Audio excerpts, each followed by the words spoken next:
The trauma bay was quiet in the way only hospitals can be before something breaks. Monitors idled. Fluorescent light hummed overhead. The night charge nurse stood at the desk, reviewing intake notes. Her expression unreadable. A broad-shouldered man in civilian clothes paced near the doors, jaw tight, voice low but controlled.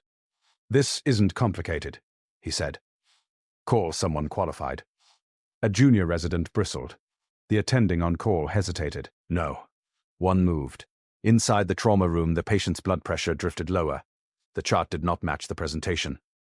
The reported mechanism of injury did not explain the neurological decline. The nurse stepped forward, scanning the monitor once. "We are missing something," she said quietly. The man turned to her, dismissive. "With respect, this is not your lane." "Then perhaps," she replied evenly, "you should tell them why the injury pattern matches the coastal interdiction exercise your unit ran off Coronado. Something in the hierarchy had just shifted."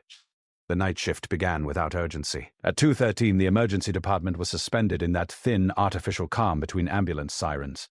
Fluorescent lights flattened everything into neutral tones. The smell of antiseptic lingered beneath overworked ventilation. Mara Ellison stood at the central desk, reviewing intake flow metrics on a tablet that lagged by 7 seconds each time she switched screens. She did not rush it. The lag was predictable. Predictable systems could be managed. Across the station, a junior resident dictated discharge notes too quickly. The attending on call, Dr. Shu, leaned against the counter with a paper cup of cooling coffee, scanning a cardiology consult. Mara watched the monitor wall. Bed 6 showed mild tachycardia in a teenager with dehydration. Bed 2 was stable post-laceration repair. Trauma Bay 1 was empty. She preferred it that way. The automatic doors slid open without warning. 2 paramedics entered at controlled speed with a single patient. No siren, no visible blood. The quiet ones were often worse. 42-year-old male, one paramedic said. Reported boating accident, struck metal railing during sudden deceleration. Brief loss of consciousness. Vitals stable en route, posture balanced forward, as if ready to move. He did not look at the paramedics. He looked at the room. Mara stepped forward first. "Mechanism of injury?" she asked. "Collision," the paramedic repeated. "Private vessel. Coastal water." Mara's eyes moved to the patient's hands. Embedded along the dorsal surface were small irregular fragments. Not fiberglass. Not wood. Metallic. "Transfer to Trauma Bay 1, she said. The man in civilian clothes spoke for the first time. "This isn't complicated," he said. His voice was steady. Low. He hit a rail. "Concussion protocol. Observation. That's all." Dr. Hu glanced at Mara before responding. "We'll evaluate." Mara met the man's eyes briefly. "And you are?" she asked. "Friend," he replied. The answer was precise but incomplete. Inside Trauma Bay 1, the patient was moved onto the bed. Monitors attached. Blood pressure, 118/76. Pulse, 102. Oxygen saturation normal. Stable on paper. Mara scanned the abdomen. No obvious distension. Bruising along the left flank. Slight asymmetry in chest rise. She touched the patient's wrist lightly. "Cold? Time from impact?" she asked the paramedic. "Approximately 50 minutes. Too long for this presentation to remain this clean." Dr. Shu began a standard neurological exam. Pupils equal. Reactive. The patient attempted speech but stopped midway through a word. Mara watched the monitor again. Pulse climbed to 110. The man in civilian clothes shifted his weight. "Call someone qualified," he said quietly. Not hostile. Certain. The resident stiffened. "Sir, we are qualified." Mara adjusted the IV flow rate, without comment. She leaned closer to the patient's ear. "Can you squeeze my hand?" She looked at the paramedic again. Was he ambulatory after impact? The paramedic hesitated. A fraction too long. Yes, ambulatory patients rarely embedded metal shards along both hands unless they braced against force. She turned to Dr. Shu. "I recommend fast ultrasound." Dr. Shu glanced at the stable vitals. "No abdominal guarding, no hypotension." "Not yet," Mara said. The man stepped closer. "You're overcomplicating this." Mara did not look at him. "Sir, please step back." The ultrasound machine rolled in. Mara positioned the probe herself. She did not announce findings. She watched the screen, a thin, dark line along the splenorenal recess. Minimal, but present. She froze the image. Saved it. labeled the timestamp. Free fluid, she said evenly. Doctor. Shu leaned in. Silence filled the room in a different way now. The blood pressure shifted. 104/68. The man's jaw tightened. It was a rail, he repeated. Mara removed the probe and wiped gel from the patient's abdomen with deliberate care. Rails do not produce bilateral dorsal fragment patterns, she said, and they do not produce delayed fluid accumulation without external chest trauma. Dr. Shu straightened. CT scan. Mara adjusted the IV line again. She increased fluid rate incrementally, within protocol but earlier than required. The man watched her hands. That rate isn't necessary, he said. She finally looked at him directly. It will be, she replied. There was no edge in her tone. Only certainty. The CT results returned faster than usual. Splenic laceration, grade 3. Small but active bleed. Dr. Shu inhaled slowly. Prep for possible embolization, he said. Mara had already placed a second line. The man stepped aside as staff moved past him. His eyes tracked each movement, cataloguing competence, searching for weakness. Where did this happen? Mara asked without turning. Off the coast, he answered. Coordinates? A pause. Why does that matter? It was private. She saved the CT report to the secure server before it could auto-route to standard discharge. The patient's pressure dipped again. 92 systolic. Mara did not raise her voice. Begin transfusion protocol. Dr. Shu hesitated half a second, recalculating, then nodded. As the blood unit was hung, Mara noticed something else. The injury report timestamp did not match paramedic arrival log, off by 13 minutes. She did not announce it. She opened the electronic record and manually inserted a notation. Arrival discrepancy under review. The cursor blinked once before accepting the entry. Behind her, the man spoke again, quieter now. This is a civilian hospital. You've done this before, he said. She secured the line and checked the flow chamber. Yes, she replied. No elaboration. Interventional radiology was alerted. The patient stabilized marginally under transfusion. Dr. Shu exhaled through his nose. Good catch, he said, not loudly enough for the room to register it as praise. Mara nodded once. The man stepped closer again. You escalated quickly. I responded to physiology, she said. He studied her badge. Listen. Yes. He looked as if he might say more, then stopped. The resident approached with a clipboard. There's a question about the reported mechanism, the resident said. The fragments aren't consistent with marine hardware. Mara accepted the clipboard and signed off on imaging release. Document what you see, she said. The man's expression hardened. That documentation will create complications, he said. For whom? Mara asked. As the patient was wheeled toward radiology intervention, the hallway quieted again. The fluorescent hum returned. Dr. Shu leaned toward Mara. You could have waited, he said. For hypotension? She asked. For clearer signs. Clearer signs are later signs. He considered that. You're aware of scope boundaries. I am. This case may involve external oversight. Instead, he walked towards his office to make a call. Mara remained at the station. She opened the intake log again and reviewed the paramedic timestamps. She copied the original entries into a secure note before any edits could occur. It was not dramatic. It was routine. Across the room, the man in civilian clothes stood alone now. He watched her without speaking. Not dismissive. Anymore. Not yet respectful. Assessing. Mara returned her attention to the monitor wall. Bed 6's heart rate had normalized. Trauma Bay 1 was empty again. The department had resumed its quiet. But something in the room had shifted. Not loudly. Not visibly. Only in the spaces between authority and assumption. Mara adjusted her gloves, disposed of them, and reached for a fresh pair. The night was not over. Interventional radiology accepted the patient at 3:02. Mara remained in the emergency department. That was the hierarchy. Nurses stabilized. Physicians transferred. Specialists intervened.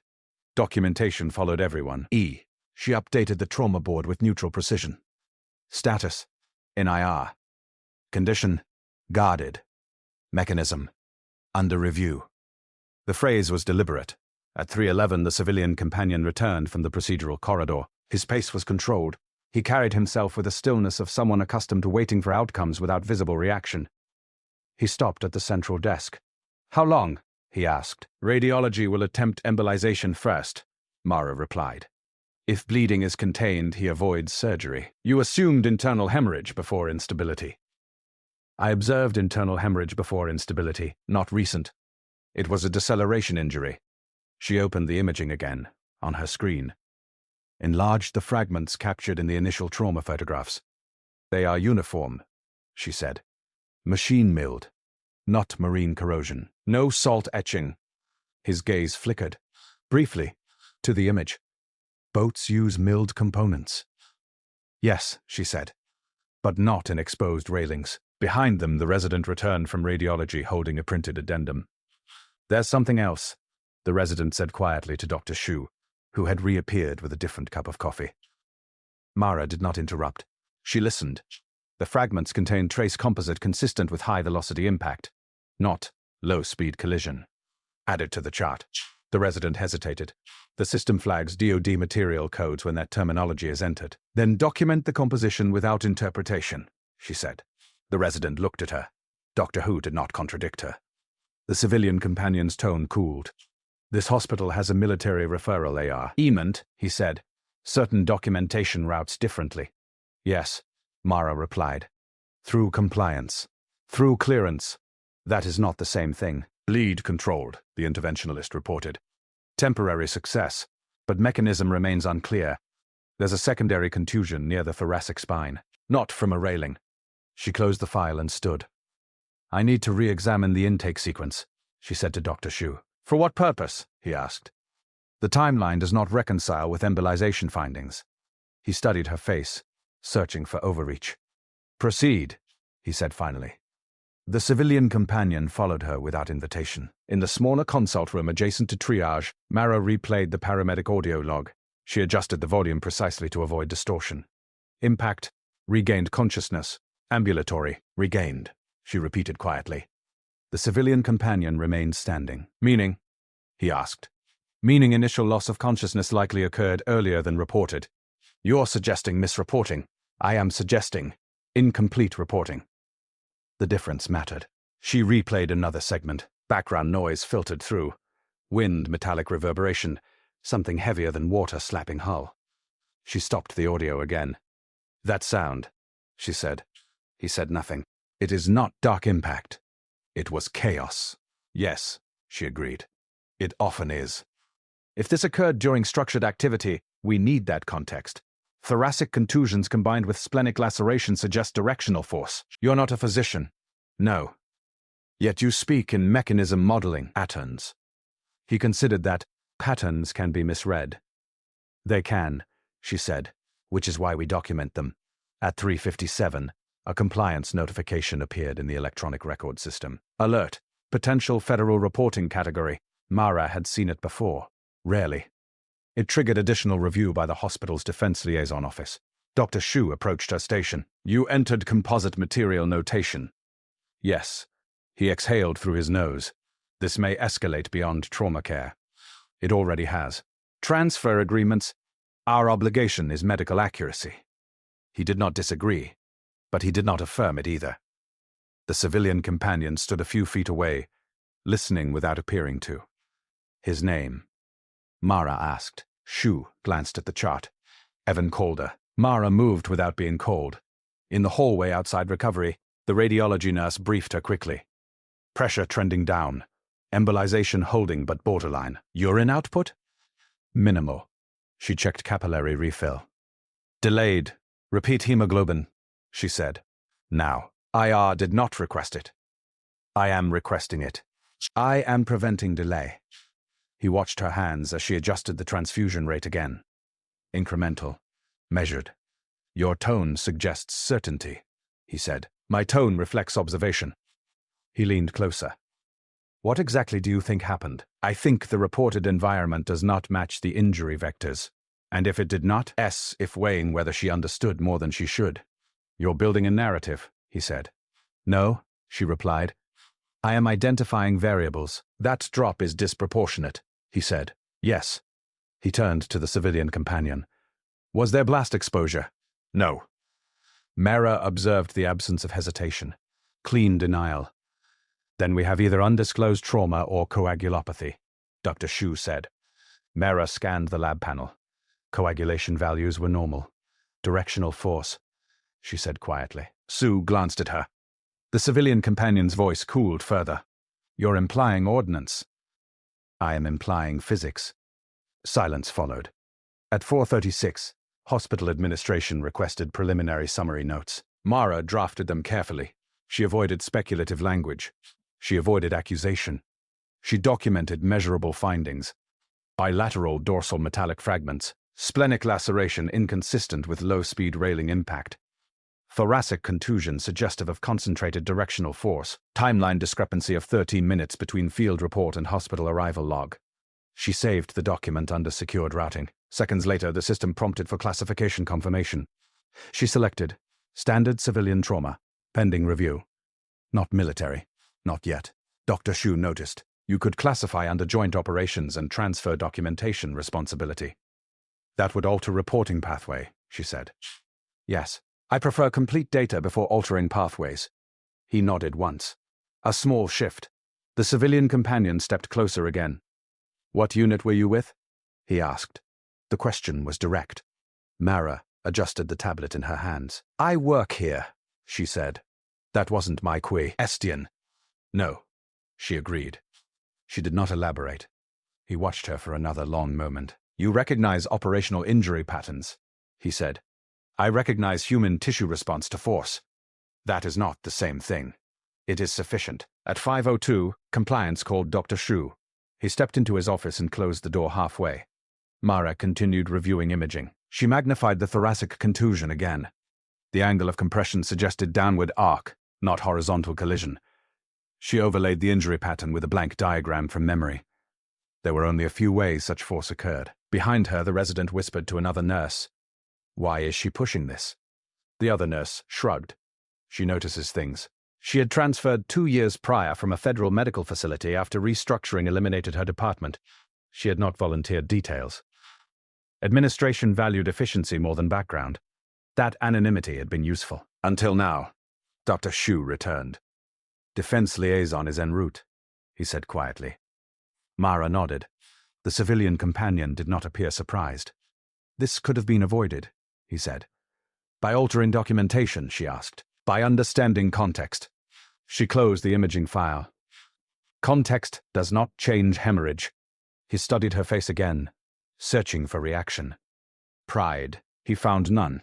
At 5:28, Calder stabilized again under continued transfusion. Temporary. Mara reviewed his intake belongings. Water-resistant jacket. ID. No boating equipment debris. No dock splinters. She catalogued them without comment. The civilian companion approached once more. Why are you invested? He asked. She considered the question longer than necessary.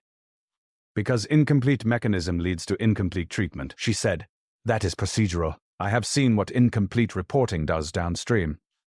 A flicker passed across his expression. Where? He did not ask again. At 5:46, the first light of morning edged through the high windows of the corridor. Night shift would end in 44 minutes. Mara updated the chart once more. She added a single line.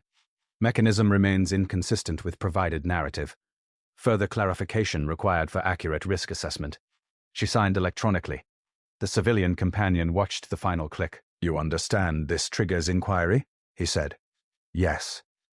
Into more than medicine. You're either very careful, he said, or very certain. Both, she replied. The hallway grew quieter as early staff filtered in. Monitors resumed their low hum. Calder slept under sedation. Stabilized for now. The crisis had not resolved. It had only narrowed. Mara removed her gloves and disposed of them. When she looked up, the civilian companion was still there. No longer dismissive. Not yet revealing. Assessing. And recalculating. At 6:02, neurosurgery declined immediate evaluation. The reason entered into the system was procedural. Consult deferred pending clarification of reporting category. Mara read the line twice. Calder remained in radiology recovery with intermittent hypotension and worsening confusion when sedation lightened. The thoracic contusion noted on imaging had not yet been correlated with neurological exam findings. She approached Dr. Shu without urgency. His orientation is deteriorating, she said. He has received transfusion and sedation. Yes, rubbed the bridge of his nose. Neurosurgery is waiting on classification. Instead, she opened the imaging again and enlarged the sagittal slice near the thoracic spine. There is subtle narrowing, she said. It was not emphasized in the preliminary read. That could be artifact. It could, she agreed, or evolving edema. He was silent for a moment. I will call again, he said. His voice remained low. Stabilized. Documentation triggered compliance. No, not yet. For what reason? Administrative categorization. He studied her expression. You believe there is spinal involvement. I believe delay increases risk. He exhaled slowly. This incident is not purely civilian. I am aware. Then you understand certain disclosures require authorization. I understand that spinal cord ischemia does not wait for authorization. It was factual. He held her gaze. You are forcing alignment before leadership is prepared. I am requesting evaluation. He stepped closer. You are documenting in a way that constrains options. Options, she said carefully, should not determine findings. He did not reply. At 6:19, Calder's blood pressure dipped again. 86. Systolic. Mara increased vasopressor support within protocol range. She adjusted the arterial line, ensuring accurate waveform. No damping. No artifact. The radiology nurse looked uncertain. Should we call ICU? She asked. Prepare transfer, Mara said, but do not move until neurosurgery assesses. Neurosurgery is not coming. Certainty was quiet. She returned to the chart and reviewed the intake log again.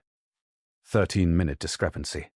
She traced the GPS coordinates embedded in the paramedic tablet metadata. The location marker did not align with recreational marina zones.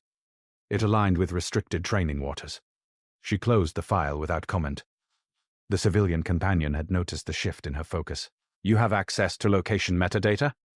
He asked. Yes. You are thorough. Yes. At 6:33, hospital administration requested a preliminary briefing in conference room B. Dr. Shu was summoned. Mara was not. She continued adjusting Calder's fluid balance. The patient's pupils remained equal, but response slowed further when sedation lightened. She leaned close to his ear.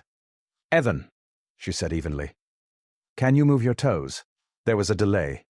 Then minimal movement on the right. Left side weaker. She documented the asymmetry. The civilian companion observed from the doorway. Is that new? He asked. Yes. Document carefully. I always do. If neurosurgery confirms spinal compromise, this escalates beyond hospital authority. It already has, she said. Conference room B remained closed for 21 minutes. When Dr. Shu returned, his tone had shifted. Compliance recommends provisional reclassification to joint operations injury, he said quietly.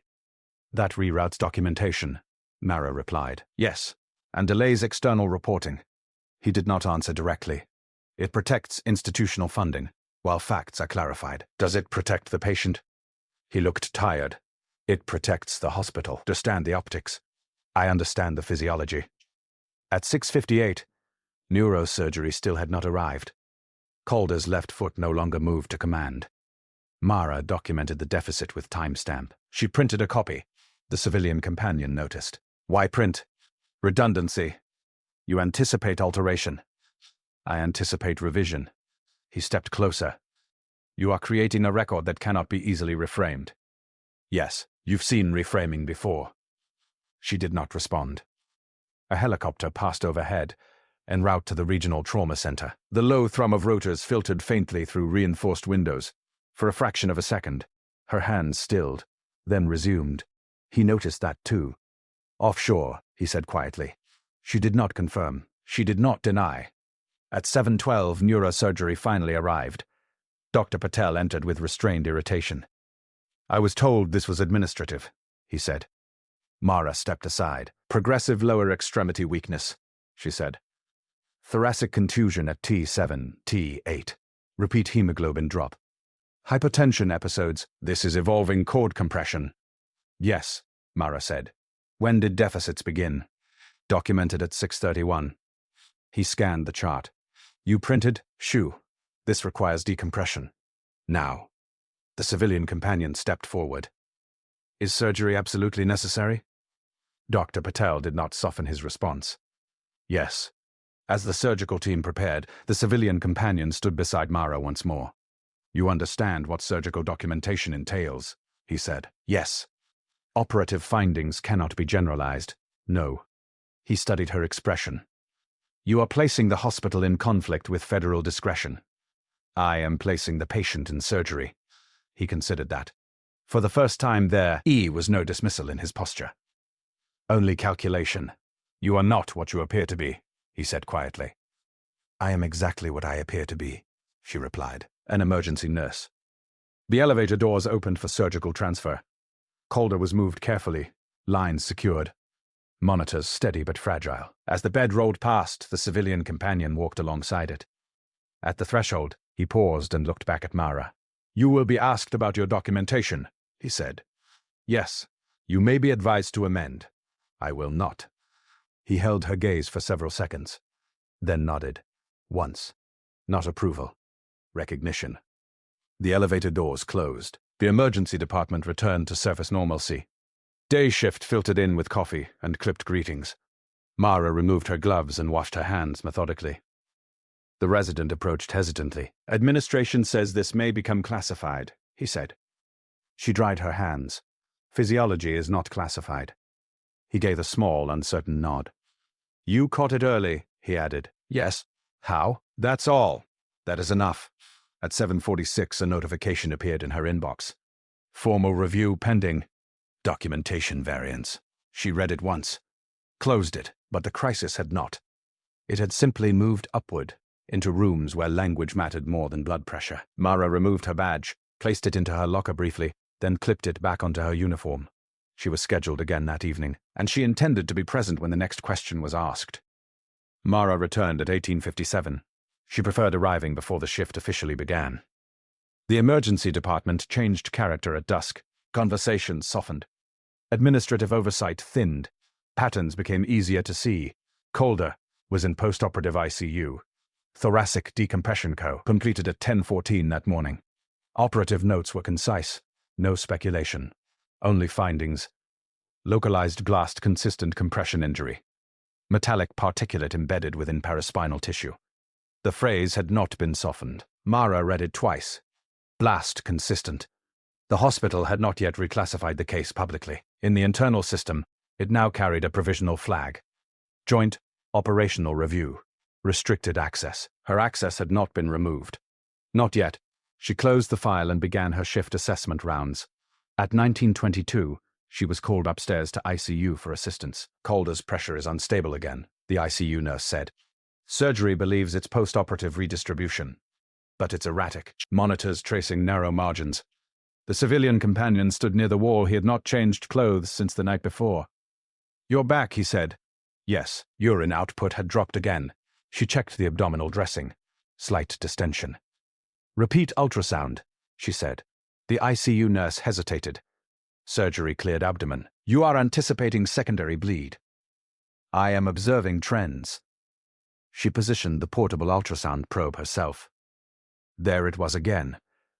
A thin, dark crescent, more defined than before. Notify surgery, she said. The ICU nurse moved quickly this time. The civilian companion stepped closer. You are challenging post-operative clearance, he said. I am challenging data drift. That was not present at that volume this morning. No. You believe embolization failed. I believe redistribution masked ongoing loss. Patel reviewed the scan. You're correct, he said without hesitation. Prep for OR. Now, 1. Only efficiency. As the room mobilized, the civilian companion remained still. He did not interfere. He did not dismiss. He observed. Outside the ICU, administration waited. The chief medical officer, Ms. Klein, stood with controlled composure. This case is drawing attention, she said to Dr. Patel. Then attention should be accurate, Dr. Patel replied. Ms. Klein turned to Mara. You are not assigned to ICU. I was requested. You are documenting extensively. Yes, I am mindful of physiology. Miss Klein's expression did not change, but the air between them shifted. Conference room C, Miss Klein said. Now, frosted glass door. Mara entered alone. Miss Klein closed the door behind them. You understand the hospital's position, Miss Klein began. I understand the patient's condition. This incident may involve federal training parameters. That is outside my role. Klein placed a printed sheet on the table. It was Mara's note from 5:46 that morning. Mechanism remains inconsistent with provided narrative. You could have written unclear. Ms. Klein said, inconsistent is accurate. It implies misrepresentation. It implies mismatch.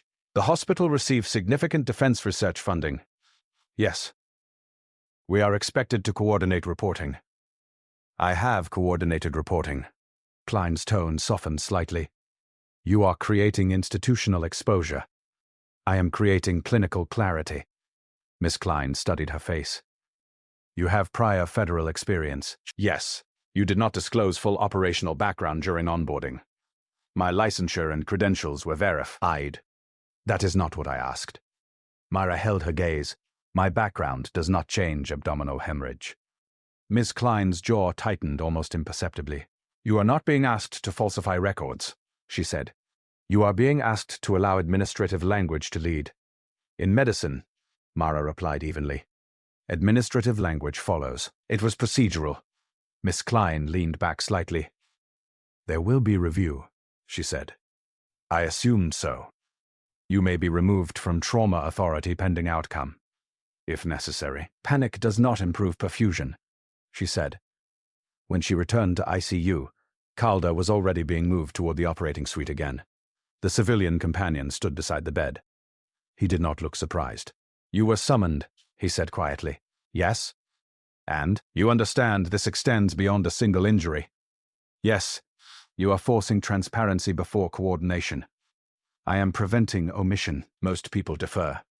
I have deferred before. The words settled heavier than the room. He noticed. And, he asked. She adjusted the monitor cable. And it cost someone. No dramatics, just fact. The elevator doors opened. Calder was taken inside.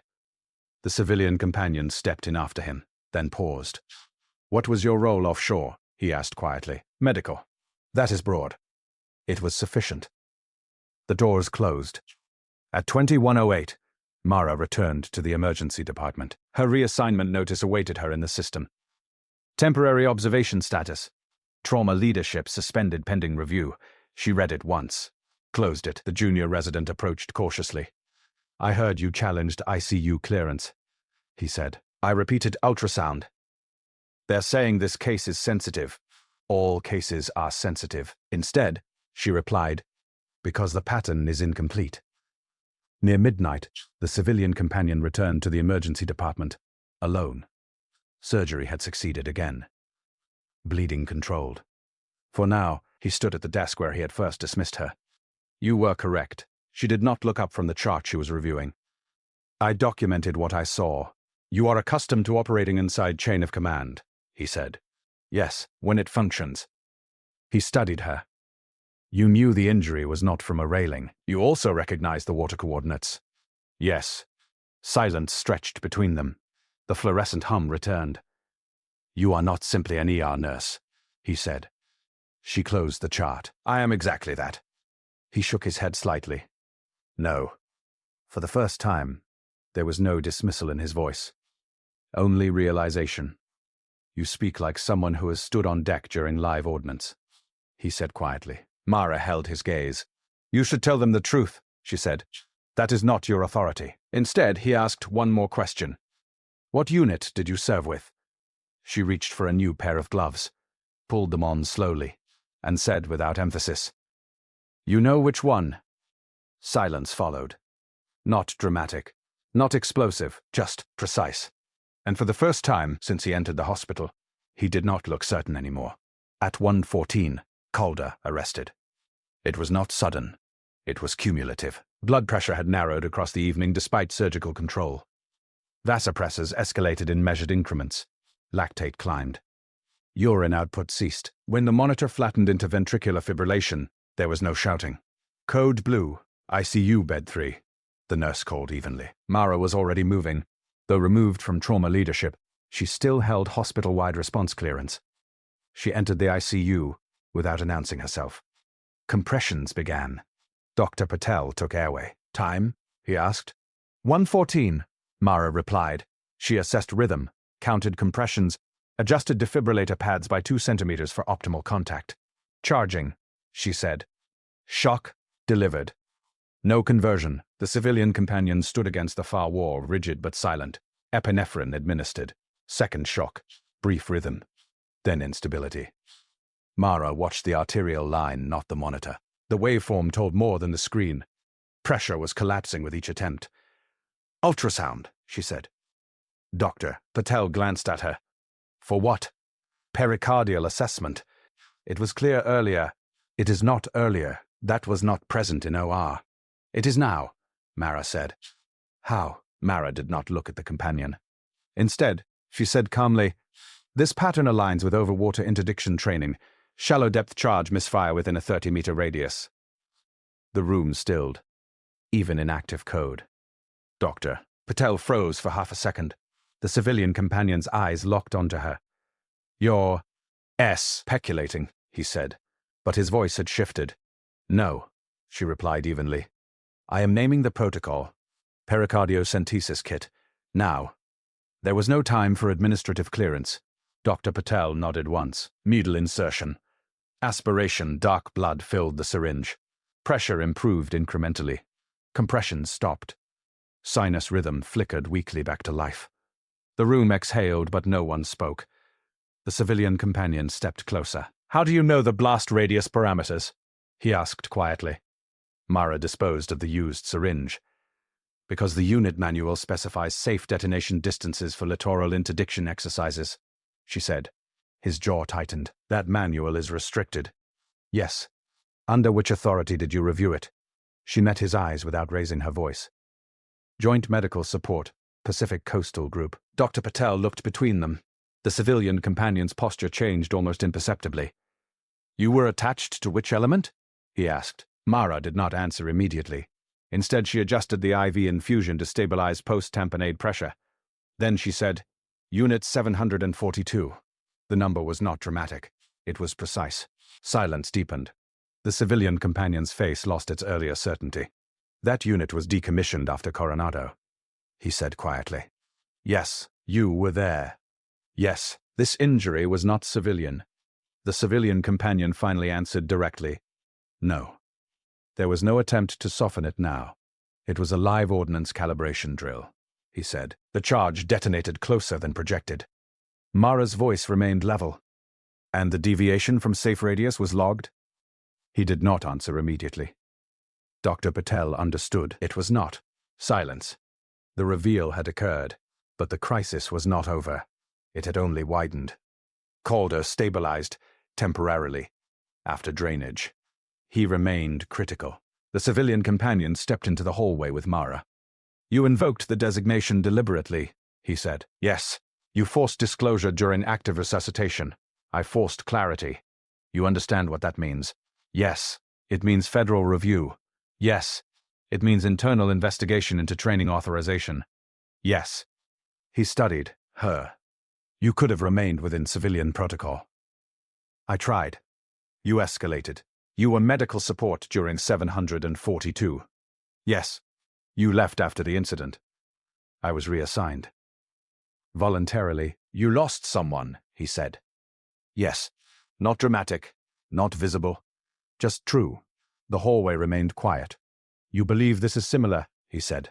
I believe deviation unreported becomes repetition. He absorbed that. This will trigger oversight beyond hospital control, he said. Yes, and beyond my control. At 2:03, hospital compliance arrived in person. 2 representatives. 1 federal liaison. They requested a closed briefing. Mara was asked to attend as clinical observer. In conference room B, the atmosphere was restrained. We have confirmation that tonight's injury occurred during a classified maritime calibration exercise. The hospital was not informed. The exercise was not scheduled for live detonation. Documentation entered by Nurse Ellison references restricted unit designation. He looked directly at her. On what basis? Of injury vector consistency and prior operational exposure, not revoked. The liaison's expression shifted slightly. You understand that invoking a decommissioned unit designation reopens archived records? Yes. The civilian companion spoke then.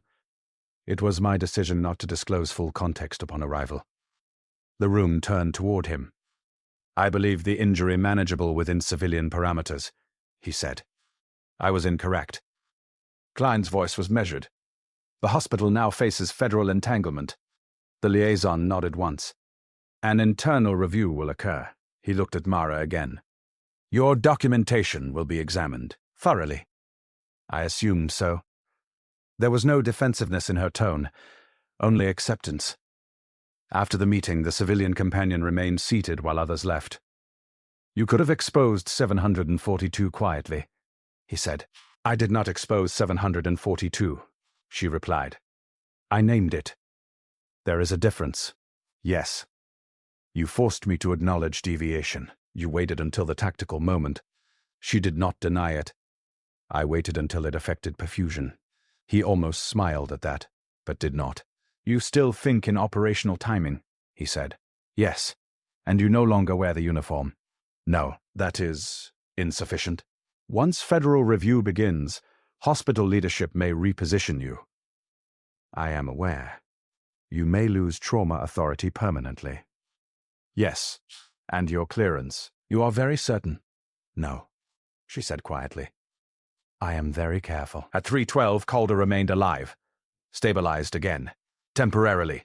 The hospital systems began shifting around the case. Restricted access layers appeared in the chart. Administrative notes referenced external audit. Mara returned to the emergency department. Her inbox held a new message. Formal inquiry initiated. Participation required. She read it once. Closed it. The reveal had recalibrated the room. But it had also triggered something larger. The injury was no longer the only crisis. Now there was liability. Deviation. Unreported ordnance variance. And a hospital financially tethered to the institution under review. Mara removed her gloves and disposed of them carefully. The night continued. Quieter now. But heavier. The midpoint had passed. The deeper conflict had begun. The formal inquiry began.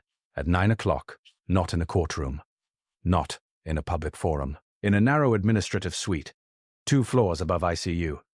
Mara arrived 5 minutes early. She carried no folder. No notes. Everything she needed was already documented. Inside the room sat Klein, Chief Medical Officer. A hospital compliance attorney. The federal liaison from the previous night. The civilian companion, now identified formally as Lieutenant Commander Aaron Vance. The title had not been spoken in the emergency department. Now it was. Mara took the remaining chair. The attorney began. This is a procedural clarification meeting regarding documentation entered between 2 o'clock and 6 o'clock yesterday morning. You entered the term blast consistent before surgical confirmation. Yes. On what authority? You also invoked Unit 742 designation during active resuscitation. Yes. A pause. Why did you not defer to military reporting channels? The question concerns classification protocol. Mara folded her hands. Classification protocol does not supersede immediate medical necessity. You understand, the CMO said carefully, that invoking a decommissioned unit triggers archival audit. Were you aware that 742's final exercise report remains under internal review? Vance's eyes shifted toward her. Incomplete in what way? The liaison asked. Deviation from safe detonation radius was not reflected in the public summary. The attorney stiffened. You are implying falsification. I am implying omission. On what basis? Because I treated the resulting casualties. Silence. No dramatic shift. Just stillness. Miss. Klein's voice was restrained. You did not disclose direct involvement in that incident during hiring. My prior employment was verified through federal credentialing. That is not the same. It is not. The liaison studied her more carefully now. You left joint medical support voluntarily. Because deviation was documented as acceptable variance. The attorney wrote something down. Vance did not look at her. The liaison continued. Are you suggesting similar deviation occurred in this case? Mara's voice remained steady. I am suggesting that if deviation occurred, it should be reported. The attorney leaned forward. You understand that public acknowledgement of ordnance miscalibration, Dury. NG training creates operational vulnerability. Yes, and that hospitals dependent on federal contracts are expected to coordinate disclosures. I understand, yet you documented independently. I documented clinically. The attorney exhaled softly. This hospital cannot absorb unilateral exposure. Mara did not respond immediately. Instead, she asked, "Has the after-action report for this exercise been filed?" "No." "Why?" "Because the deviation threshold is under review." "Under review by whom?" she asked. Silence. That was the deeper layer, not the injury. The threshold. "Nurse Ellison, you are being asked whether you intend to amend your documentation to reflect provisional classification language pending internal assessment." The phrasing was careful. Amend. Provisional. Pending. She understood the architecture of the request. "No," she said. No defiance, no hesitation. Just no. Ms. Klein's jaw tightened slightly. "You are aware this may result in reassignment?" "Yes, yes." There was no performance in her expression. Only calculation, already completed. The liaison closed his folder. "Very well," he said. "We will proceed with dual-channel review. That invites external audit." "Yes." The liaison stood. "This incident no longer resides solely within hospital discretion." He looked at Vance. "You will file a preliminary after-action report within 12 hours. Vance nodded once. When the liaison exited, the room felt smaller. Miss Klein turned to Mara. "You have placed us in a difficult position." Mara answered evenly. "I placed the patient in surgery." "That is not the only outcome." "No," she agreed. "It is not." Maimed behind. The door closed softly. "You knew that would happen," he said. "Yes." "You calculated the timing." "Yes." "Why not earlier?" "You operate within chain of command even when challenging it." "Yes. That is inconvenient." "It is structured." He walked toward the window, overlooking the city. "You understand what dual-channel review means," he said. "Yes." "Independent federal audit?" "Yes." "And internal scrutiny of prior exercises?" "Yes." He turned back toward her. "You are reopening Coronado?" "Yes." "And you believe silence enabled repetition?" "Yes." "Spinal edema significant but not catastrophic." The ICU team moved cautiously. Mara returned to the emergency department, but her authority had shifted. Her name was removed from trauma lead rotation for the coming month. No announcement, just a scheduling change. The junior resident approached hesitantly. "They reassigned you," he said. "Yes." "For documentation?" "Yes." "Do you regret it?" "That sounds contradictory." "It is not." At 1840, an email circulated quietly through department leadership. "External audit initiated. Maritime training incident." The hospital's Defense Research Office responded within minutes, requesting damage control briefing. The machine had begun moving. Not loudly, but steadily. In ICU, Vance stood beside Calder's bed again. He watched the report. He said when Mara entered briefly for C. "Consultation." "No," she replied. I removed the ambiguity. He looked at her. "That may be worse." Then, "You realize this could end your career trajectory?" "Yes." "And mine." She met his gaze.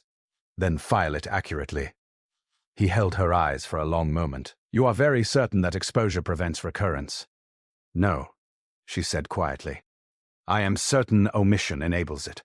He did not argue.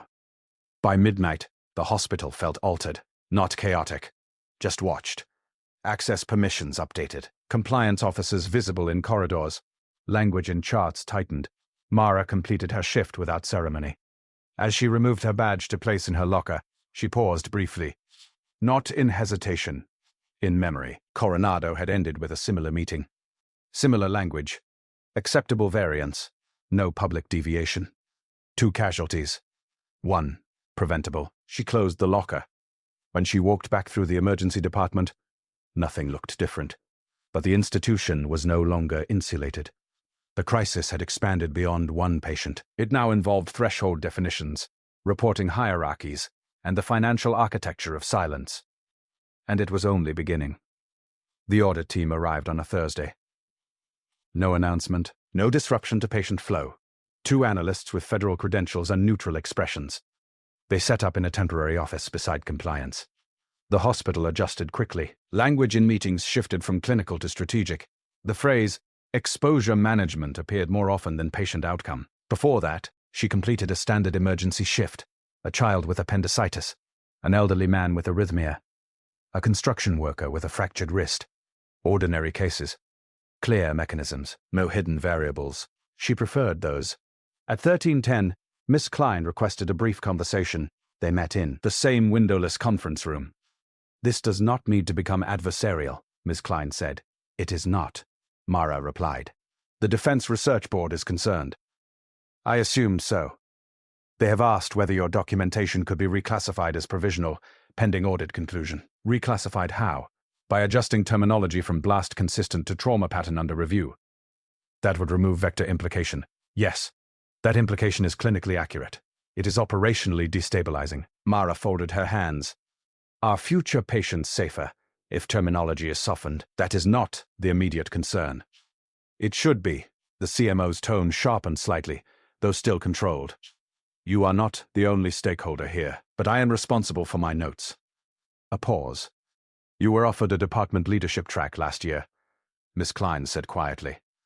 "That is no longer viable. I expected that. You seem prepared for loss. I am prepared for consequence." At 14:30, the federal analysts began formal questioning. They focused on one area repeatedly. "Threshold deviation. On what basis did you conclude detonation radius variance?" one analyst asked.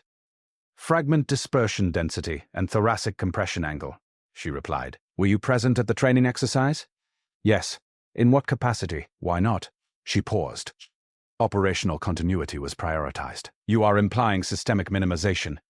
"I am stating procedural outcome, immediately disclosed." "That is not the same. It is adjacent." Silence lingered. Later that evening, Vance requested to speak with her privately in ICU family consultation room. Calder remained critical but stable. Neurological prognosis, uncertain. Vance closed the door behind them. "The after-action draft is complete," he said. "And, yes." She nodded once. "That will trigger command review. You are forcing institutional self-examination." "No," she replied evenly. "I am allowing it." "You understand what command review means for operators?" "Yes." "Careers end. You are willing to accept repetition." There was no accusation in her tone, only memory. He watched her for several seconds. "You lost someone in 742, he said quietly. "Yes." "Because deviation was not corrected." "Yes." "Was it command failure?" She considered the question carefully. It was silence. Hospital Council sent a formal memo. Recommendation: temporary suspension pending audit outcome. Nurse Ellison. No public announcement. Just a signature request. Mara read the document without visible reaction. The junior resident approached her later that shift. "They're saying you overstepped," he said quietly. "In what way? Then why do it?" She looked at him. Because standard scope was insufficient. He struggled with that. "You could lose everything you built here." "Yes." "Is it worth it?" "This is your final opportunity to amend phrasing before formal suspension," the CMO said. Mara remained standing. "If I amend, what changes?" "Administrative stability." "And the report." Klein's composure thinned slightly. "You are not military command." "No." "You are not federal oversight." "No." "You are an ER nurse. My scope includes preventing foreseeable harm." "That is abstract." "It is documented." Silence. The CMO studied her carefully. "You will not amend, only decision." When she left the office, Vance was waiting in the hallway. "They're suspending you," he said. "Yes." "You could stop it. You are willing to pay personally for institutional correction?" "Yes." "That is rare. It should not be. The Command Review Board convenes tomorrow, and they will examine 742's archive deviations. You reopened something that was sealed." "Yes." "And you will not be present for the outcome." She considered it. "No." "Why?" "Because outcome is not mine to control." Silence again. He studied her as if recalibrating his understanding. "You carry the past differently than most operators," he said. "I was not an operator." That night, Mara cleared her locker. Not entirely. Just personal items. She left her stethoscope in place. It was procedural suspension, not termination. For now. As she closed the locker door, the overhead speaker announced a routine trauma incoming. Motor vehicle collision. Clear mechanism. Clear chain of reporting. She watched as another nurse stepped into Trauma Bay 1. Efficient, capable. Unaware of the audit unfolding above, Mara turned toward the exit. The ethical fracture had fully formed. The crisis was no longer about one patient. It was about threshold definitions, institutional silence, financial dependency, and whether accuracy survives inside hierarchy. Tomorrow, command review would begin. She would not be in the room, but her documentation would be. The command review convened at 08, not inside the hospital, at a federal operations building overlooking the harbor. Mara was not required to attend. At 07:42, she received a formal notice. Suspension effective immediately, pending audit conclusion, temporary administrative, without prejudice. Her badge access deactivated at 08:05. She did not contest it. Instead, she walked across the street to a small cafe and opened her laptop. Her access to the medical record system had been reduced, but not eliminated. Clinical notes remained intact. Unedited, she verified timestamps one final time. Everything held. At 09:13, her phone vibrated. A restricted number. She answered. Ellison.